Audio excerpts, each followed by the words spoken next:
children and has been. June has served admirably this past 6 months as the lead volunteer on committee.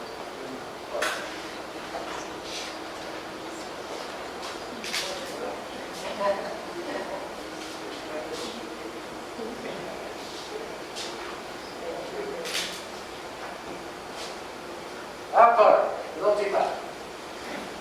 Bob has worked at Nulo as a maintenance instructor. He has taught students the importance of building and property makings by having them perform the much needed maintenance on the buildings at Nulo. Often, Bob finds himself doing much of the work himself, and adding materials and insufficient materials. Bob also has pursued his drama skills, which he saw in training with his teapot routine. In this community, he was the motivating force for the group who were dying with interest in producing a play and an advanced performance. Two of the cast have now become regular performers on a cruise ship between Grenada. He has taken a personal interest in a young man in the neighborhood who, as a consequence, his Ralph's work has improved significantly his reading skills through Ralph's tutoring. Ralph Clark.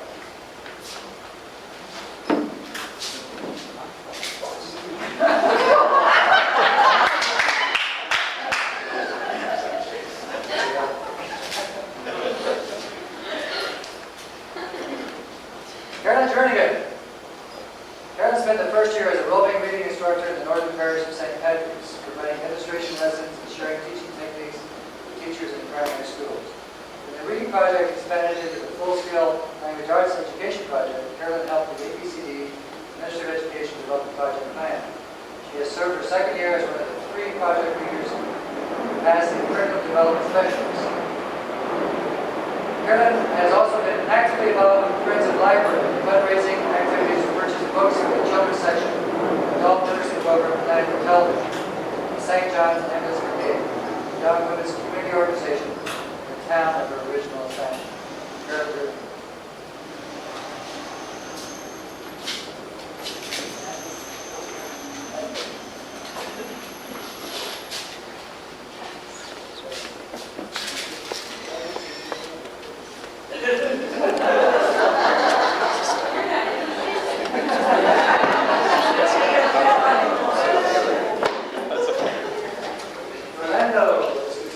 Yolanda transferred to Grenada after spending a year at the Teaching Training College, Dominica, where she taught the language arts department. In her community there, she introduced a popular reading club for the youngsters in the neighborhood. The transfer to Grenada strengthened the language arts project by adding input of the National College Teacher Training Department. Along with one of the project team leaders, Yolanda has provided a link that gives teachers about to re-enter the school system the same approach being given on-the-job training to in-service teachers. Her contribution was seen of significant value to lead to a request for approval of extension. Yolanda also has conducted a 4-week staff development workshop related to public library focusing on enriching experience for children who use the library and encouraging greater use by the community environment. She also works with the Princeton Library and a group considering an organization devoted to addressing issues affecting women.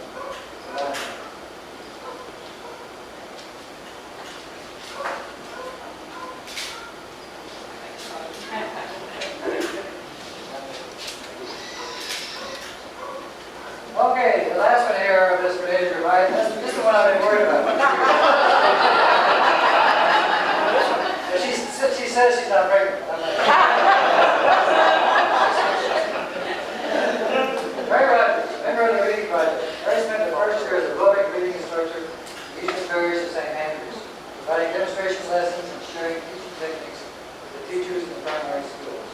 When the reading project expanded into the language arts project, Mary was assigned to a remote school as an on-the-job teacher trainer. In her leadership, the teachers at the school were the first in Grenada to group the students by grade level across the entire school and set aside the first period every day for reading and writing instruction.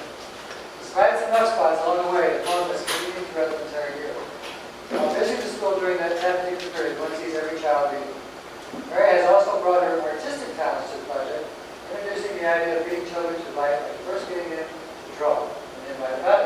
Thanks to Mary's efforts and challenge to the school to raise matching funds, one of the primary schools where she served the first year has a new roof and windows.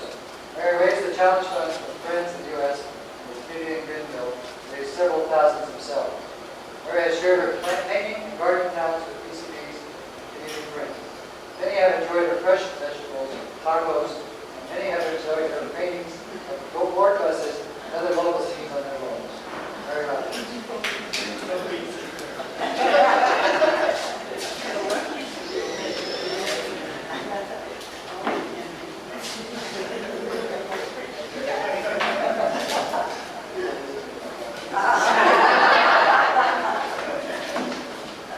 Okay, that's our Grenada, folks. Elizabeth Rollin. Betty, who is half of the Betty Rollin combination, seems to harbor a perennial concern for the welfare of volunteers.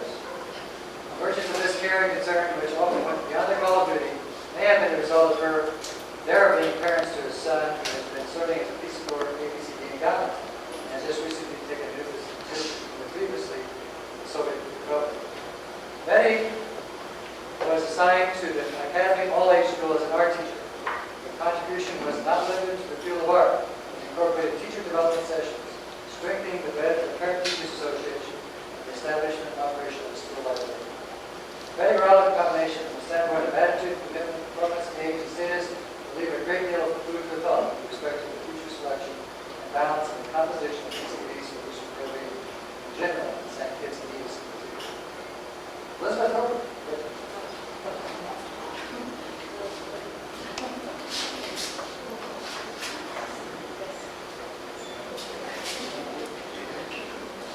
Ronnie Hurlbut. It's difficult to think of Rollin without Betty and vice versa, or with Ronnie without his tennis racket. This married couple, with no intentions of looking for a job or going to graduate school post-Peace Corps, and very special maturity, balance, and practice to the St. Kitts Nevis Peace Corps family. It was a credit to Rollin's flexibility and initiative that an original assignment in office machine repair was more positively transformed into one of transferring entrepreneurial skills in the technical division of the College of Further Education.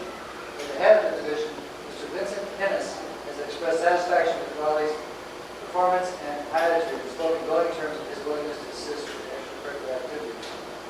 The Raleigh marriage was more than a state of mind. His wife's school, the academy, was literally a spouse of his, and it benefited the sustained way in which he became involved with Betty to raise funds, make shelves, paint, secure library books, etc. for the adopted child in the school.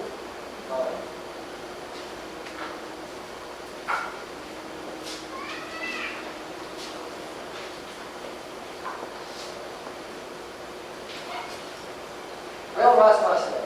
Bill has treated his assignment as an environmental educator with exemplary professionalism, his ability to focus on what he has done, his writing skills, and his tenacity as an individual are primarily responsible for the unique features which the environmental project can boast. With the exit of Bill, the ET team will benefit from the high standards he has set.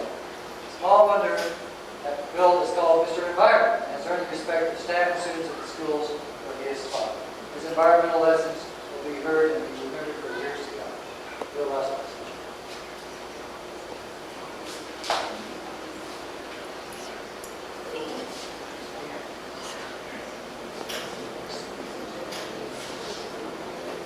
Okay. Howard Scott. Howard seems to have functioned in every conceivable job on earth. It is clear, though, that he has developed a love for environmental matters. Despite the obvious frustrations, history will still record him as playing a pioneering role in the evolution of the scope, content, methodology, pedagogy, and evaluation of environmental education in St. Kitts and Nevis. Howard appeared to have a part in that for extensive use of the Macintosh and Apple to request external project support, which he is continually trying and diligently pursuing. His tendency to document the process and procedures may prove a critical step in trying to prevent others from reinventing the wheel. Howard Scott.